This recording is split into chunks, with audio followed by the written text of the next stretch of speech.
존 뉴턴이라는 영국의 목사님이 계시는데, 우리가 잘 아는 어메이징 그레이스 새 찬송가 305장 나 같은 죄인 살리신, 이 찬송가의 작사를 하신 목사님입니다. 이 존 뉴턴 목사님이 오늘 우리가 읽었던 누가복음 24장 13절에서 35절까지 말씀을 이렇게 설명을 했습니다. 누군가가 성경을 한 장 한 장 다 뜯어내어서 성경을 없애버린다고 하더라도 오늘 읽었던 이 본문의 말씀만 있다면 성경은 상관이 없다, 그런 말씀을 했어요. 다시 말하면 오늘 이 얘기는 무슨 얘기입니까? 부활하신 예수님을 만난 사건을 기록하고 있지 않습니까? 성경의 가장 핵심이 이 부활이라는 것입니다. 그걸 강조하는 측면에서 존 뉴턴 목사님이 성경이 다 뜯어져 나가도 이 성경만 남아있으면, 오늘 읽었던 이 본문만 남아있으면 상관없다, 그렇게 강조했습니다. 그렇습니다. 이 목사님뿐만 아니라 저도 그렇습니다.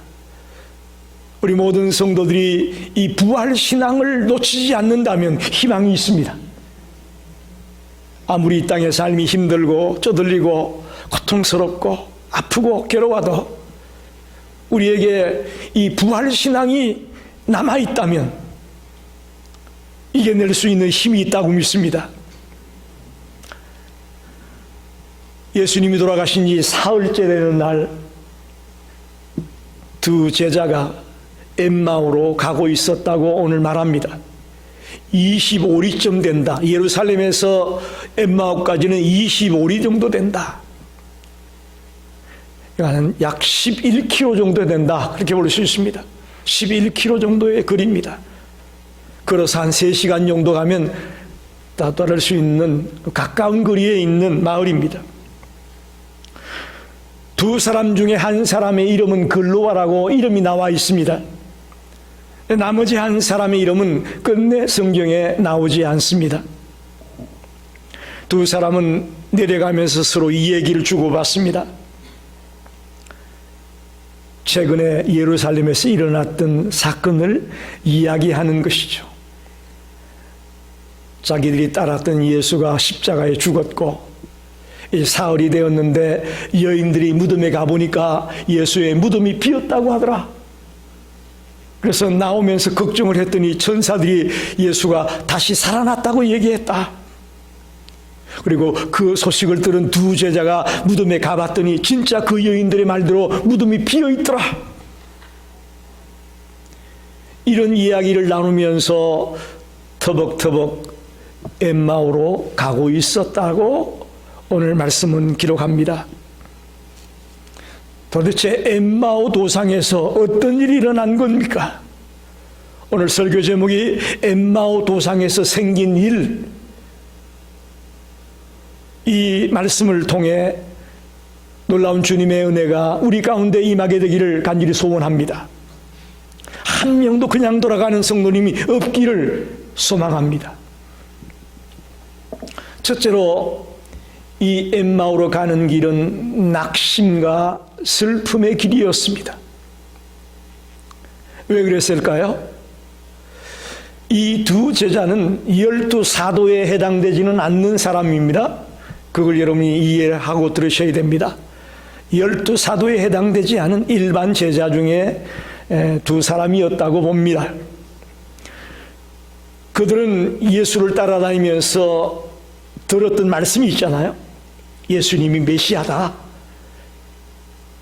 그들이 생각하기는 예수님이 정치 권력자가 되어서 로마의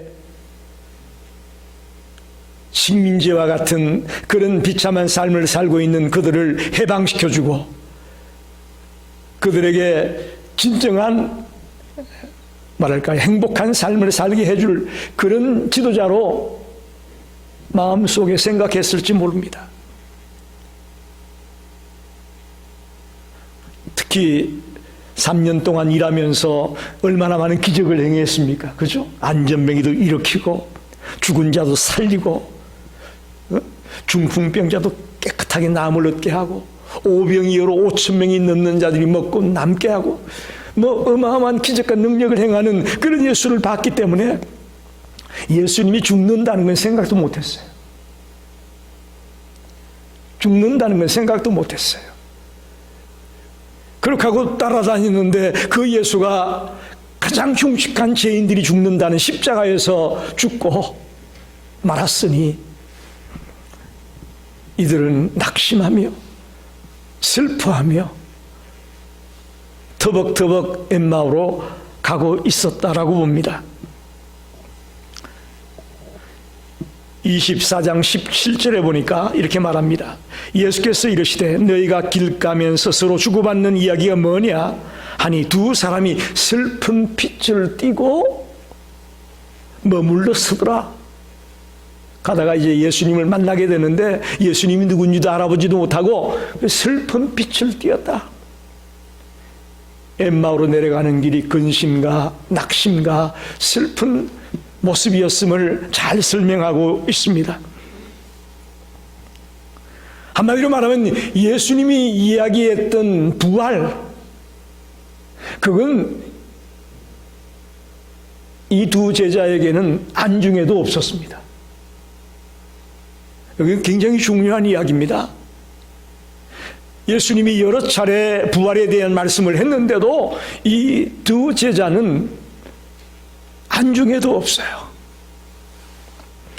부활에 대한 확신이 없습니다. 내세에 대한 소망도 없습니다. 그러다 보니까 이렇게 예수님이 십자가에 달리고 나니 이들은 낙심할 수밖에 없고 근심할 수밖에 없는 것입니다. 저와 여러분이 예수를 믿으면서 이 주님의 가르침을 제대로 알지 못하면 우리도 똑같아집니다. 조금만 어려움이 닥치면 우리는 낙심할 수밖에 없고 슬퍼할 수밖에 없는 거예요. 주님은 성경 곳곳마다 우리에게 어떻게 살아야 될지를 말씀해 주지 않습니까?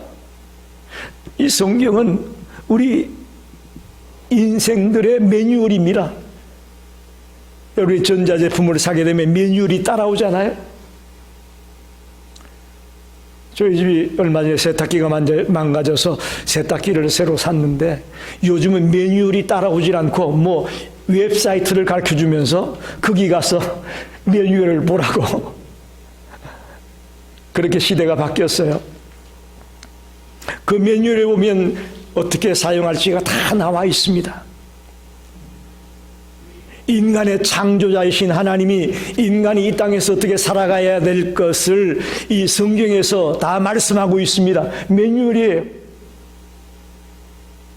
그런데 이것을 제대로 깨닫지도 못했고 제대로 믿지 못했던 두 제자는 그야말로 낙심하며 슬퍼하며 엠마오로 가고 있었다라고 볼 수 있습니다. 두 번째로 예수를 만나면 새로운 길을 발견할 수가 있습니다. 할렐루야. 예수를 만나면 새로운 길을 찾을 수가 있습니다. 두 제자는 근자에 있었던 예루살렘에서의 일을 얘기 나누면서 두 사람이 토론을 하면서 가고 있는데 답이 있나요? 자기들끼리 아무리 대화를 해봤자 거기서 해답을 찾을 수 없었습니다. 그런데 도중에 예수님을 만나게 됩니다. 그런데 오늘 성경이 보니까 그들의 눈이 가려져 있었다라고 말합니다. 눈이 가려져 있어서 늘 가르침을 받았고 함께했던 그 예수님을 못 알아봤다는 것이죠.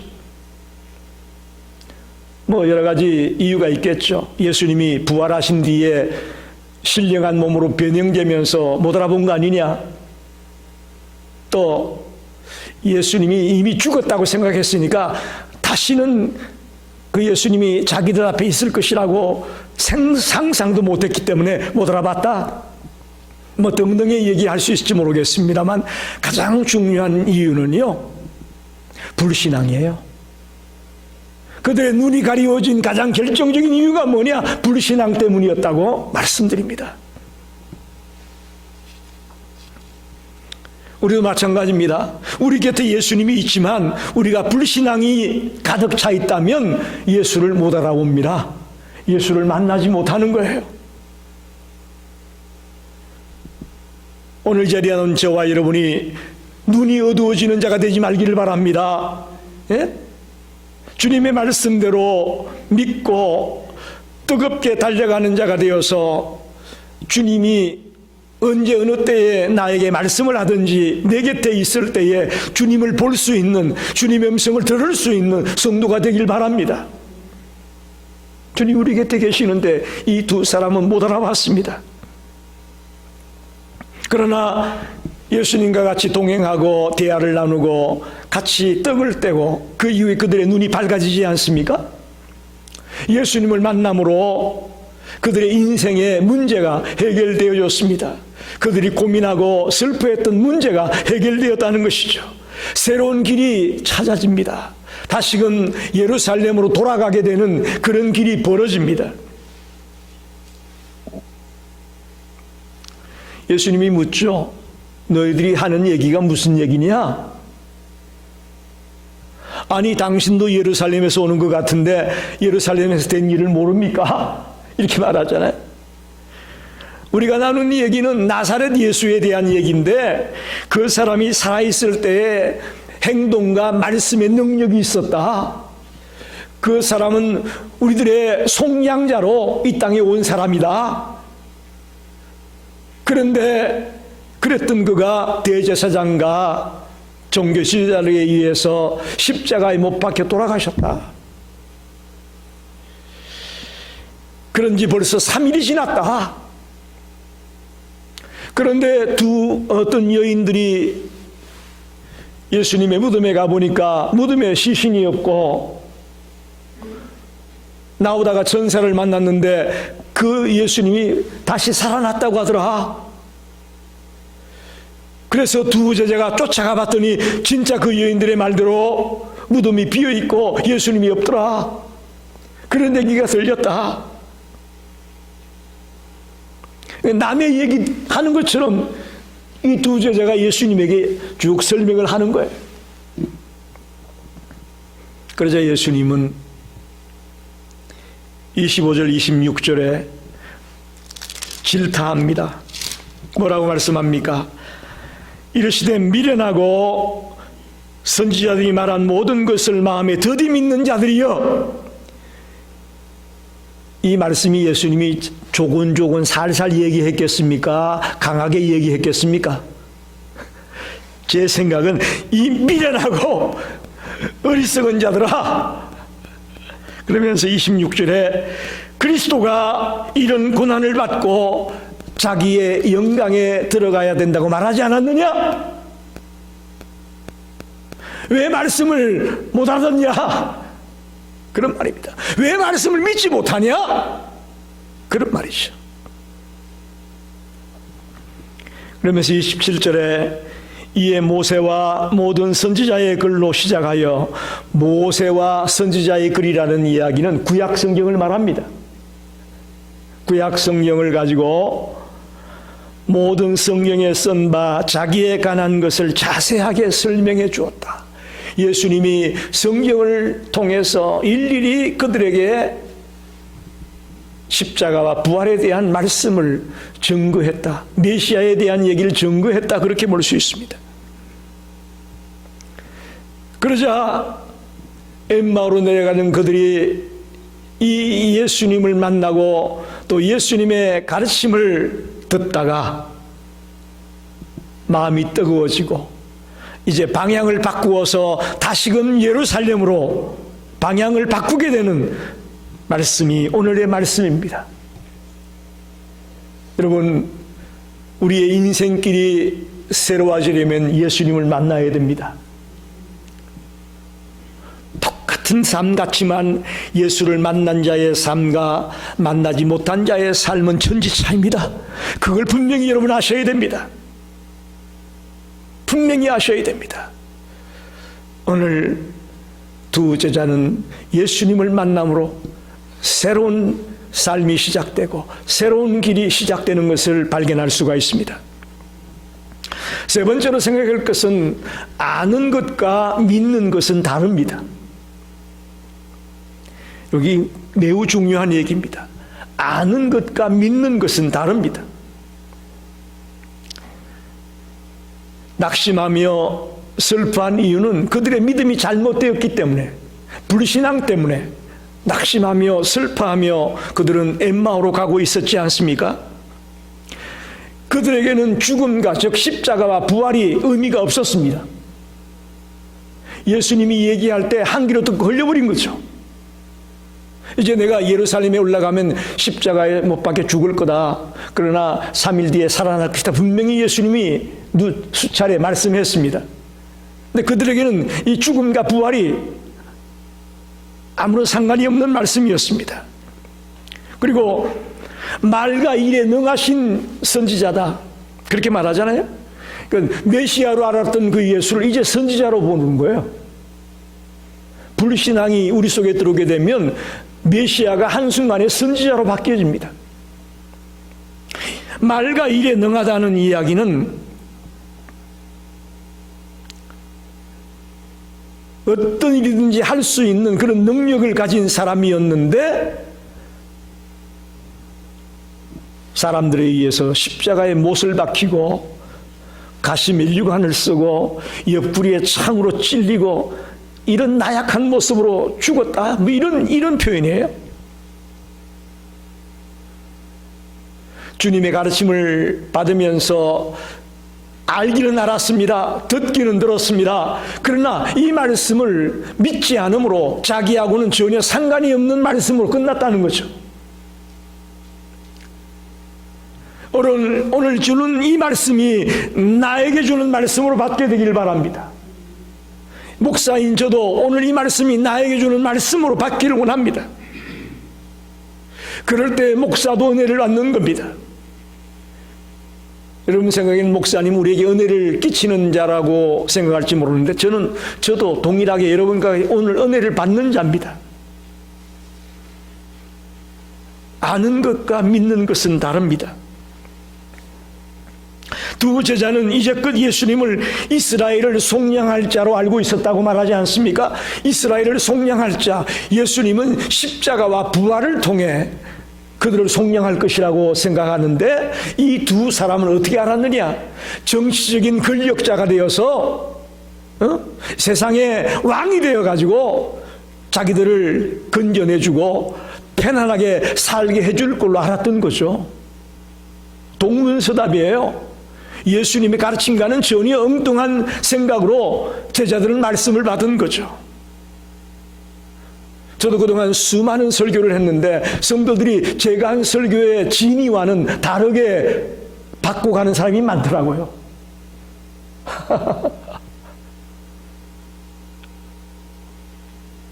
아는 것과 믿는 것이 다르다는 이 말씀의 의미를 여러분이 오늘 알아야 됩니다. 그릇된 믿음은 천지가 바뀌어지는 그런 변화가 일어나도 그걸 감지하지 못합니다. 영적인 일은 믿음으로만이 깨달아질 수 있는 거고 믿음으로만이 이해가 될 수 있음을 믿습니다. 아는 것 가지고 되는 게 아니에요. 오늘 저와 여러분이 엠마오로 내려가던 두 제자가 불신앙 때문에 이렇게 낙심하며 슬퍼하며 근심하는 처량한 신세가 되었던 모습을 기억하면서 우리는 이제 아는 것에 끝나지 말고 뜨겁게 믿으며 달려갈 수 있는 그런 신앙의 사람으로 바뀌어지길 바랍니다. 예수님이 구약 성경을 풀어주고 모세와 선지자의 글을 이야기하면서 이제 메시아가 올 거다, 메시아가 와서 어떻게 고난당하고 어떻게 죽고 어떻게 부활하게 될 것을 이미 얘기한 말씀을 다 끄집어내어 가지고 일일이 가르쳐 주죠. 하나님의 말씀을 깊이 있게 우리가 읽어야 되고 또 또 깊이 있게 연구하면서 그 말씀을 내 것으로 만들어 나가야 됩니다. 수박 긋핥기식으로 그저 피상적인 모습, 겉모습만 보는 그런 모습으로 성경을 봤다가는 큰 코다칩니다. 여러분 지금까지 성경을 많이 봤을 겁니다. 그러나 겉모습만 보고 지나가서는 아무런 의미가 없습니다. 깊이 읽고 묵상하며 이 말씀을 내 것으로 만들 수 있도록 내 믿음의 뿌리가 되고 내 믿음의 살이 될 수 있도록 그렇게 말씀을 붙들 때에 우리에게 깊은 믿음이, 뜨거운 믿음이 생겨질 것을 믿습니다. 자, 아는 것과 믿는 것이 다르구나 하는 것을 오늘 두 제자를 통해 보게 됩니다.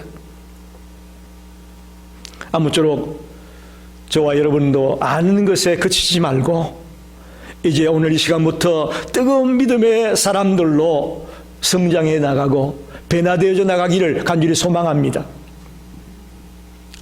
마지막으로 생각해 볼 것은 성령님의 조명이 있어야만이 우리가 말씀을 깨달을 수가 있습니다. 성령님의 조명이라는 것은 성령님이 빛을 비추어 줄 때에 우리가 이 말씀이 이런 말씀이구나 하고 깨닫게 된다는 거죠.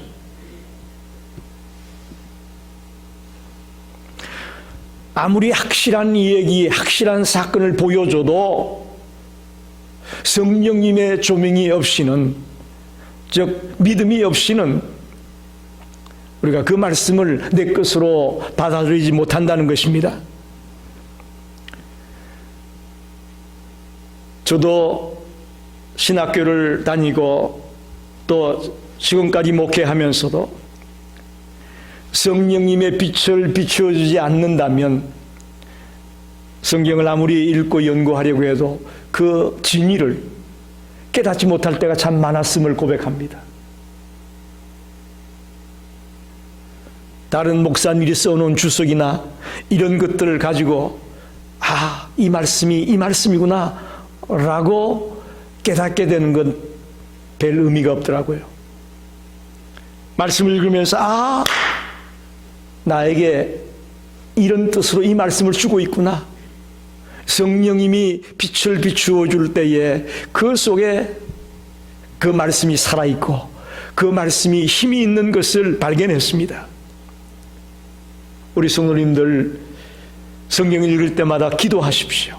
성령님, 나에게 빛을 비추어 주셔서 이 말씀이 무슨 뜻인지 나에게 알게 해주시고 내가 그 말씀을 붙들고 살아가게 해주십시오라고 우리가 기도하며 성경을 읽게 되기를 바랍니다. 오늘 이 두 제자도 눈이 어두워서 예수도 알아보지 못했고 그냥 갔지만 이제 예수님이 모세와 선지자의 글을 풀어주고 같이 읽으면서 조목조목 찍어줬죠. 그리고 같이 식사를 나누며 떡을 떼며 교제를 나눈 이후에 그분이 예수님이구나 라고 예수를 발견하게 됩니다. 예수를 발견하게 됩니다. 이걸 저는 성령님의 역사였다라고 보고 싶어요. 성령께서 두 제자의 눈을 뜨게 하니 그들이 그제서야 마음이 뜨거워지면서 그분이 예수님이었구나 발견케 되었습니다. 할렐루야. 우리 감리교회 장시자라는 요한 웨슬레 목사님도 신학교를 졸업하고 미국에 선교사로 3년 동안 왔다 갑니다. 조지아에. 그런데 3년 동안 여기 와서 선교사 생활하면서 실패했어요. 완전히 쫄딱 망해서 실패했어요. 그리고는 아주 슬퍼하며 낙심하며 다시금 영국으로 돌아갑니다. 그런데 수요일 날 올드스케이트 거리에 있는 조그만 교회에 그 목사님이 참석을 했습니다. 근데 그 교회는 목사님도 없었어요. 그래서 평신도가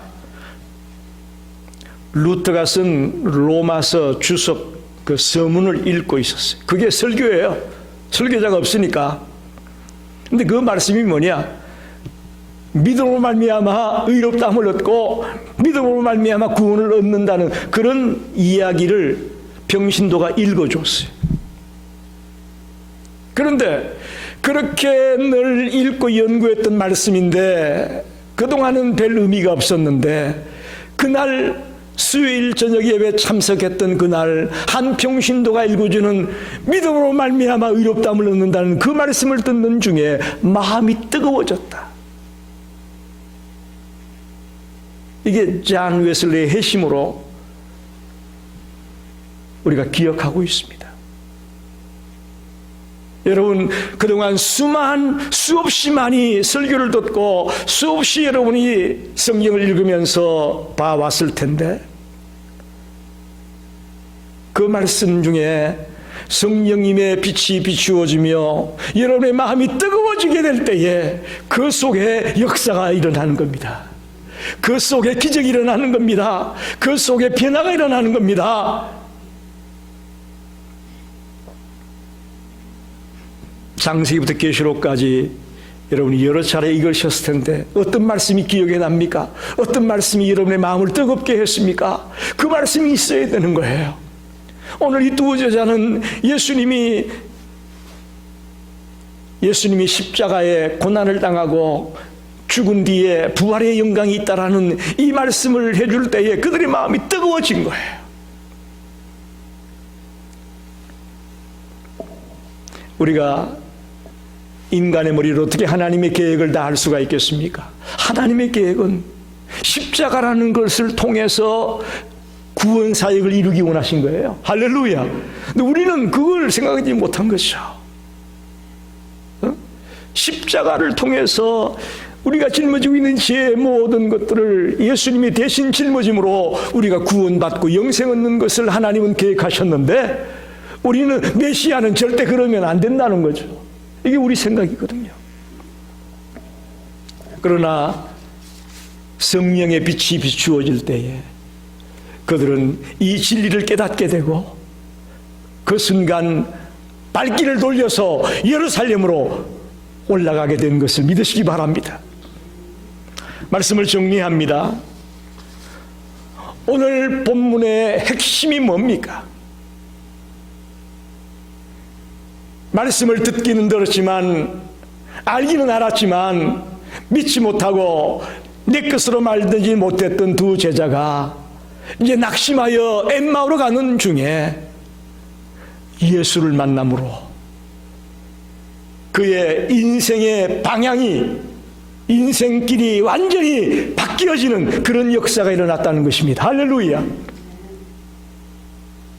그게 바로 크리스찬이에요.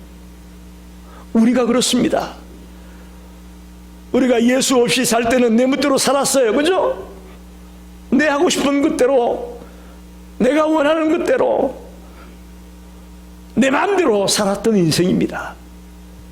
그러나 예수를 만나고 나니 우리의 삶이 바뀌어지는 거 아닙니까? 내 생각대로 살던 삶이 이제는 예수님을 따르는 삶으로 바뀌어집니다. 넓은 길로 편안한 길로 가기만 원했던 우리들이 이제 좁은 길로 가겠다고 말합니다. 이기적인 욕심만 생각하며 살던 인생이 이타적인 인생으로 내 이웃들의 삶을 돌아보는 삶으로 바뀌어지게 됩니다. 편안한 것만 좋아하던 우리가 주님을 위해서라면 어떤 고난도 감당하겠다고 바뀌어집니다. 성공, 출세만 생각하는 우리들이 주님이 원하는 길이라면 고통도 아픔도 감내하겠다고 바뀌어집니다. 나의 이름을 드높이고 내가 영광받기만을 원했던 사람이 이제는 나는 없더라도 주님이 영광을 받고 주님이 기뻐하는 인생이 되면 좋겠다라고 우리가 바뀌어지는 것. 이게 바로 엠마오로 가던 자가 예루살렘으로 방향을 바꾸는 인생입니다. 너희들이 가야 할 곳은 엠마오가 아니고 예루살렘이야. 골고다 언덕이야. 내가 나간 그 고난의 길이야 라고 두 제자에게 예수님은 말씀하는 것 같습니다.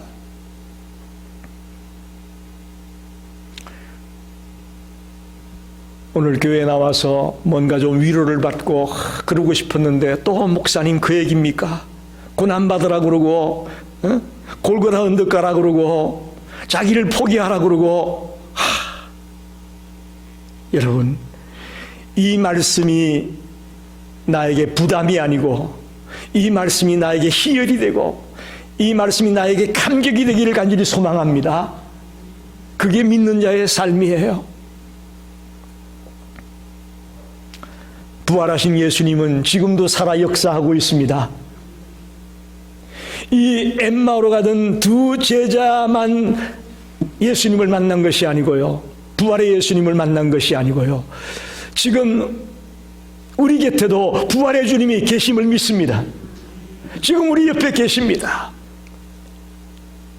우리가 성령의 빛을 받아 주님의 음성을 듣고 주님의 말씀을 깨닫게 되면 우리도 이 두 제자와 같이 변화되는 역사가 일어납니다. 꼭 변화되기를 원합니다. 내 남은 생애가 20년이 될지 30년이 될지 얼마가 될지 모르겠습니다만 정말 변화된 모습으로 예수 만나 새로워진 모습으로 남은 생을 살다 가는 그런 가치 있는 인생이 되길 바랍니다. 그저 일평생 낙심하며 슬퍼하며 근심하며 살다가 떠나는 그런 불쌍한 인생이 되지 말고 예수 만나 변화되어 정말 주를 위해 우리의 모든 삶을 뜨겁게 열심히 살다가 주님 품에 안길 수 있는 복된 성도님이 되기를 간절히 축원합니다.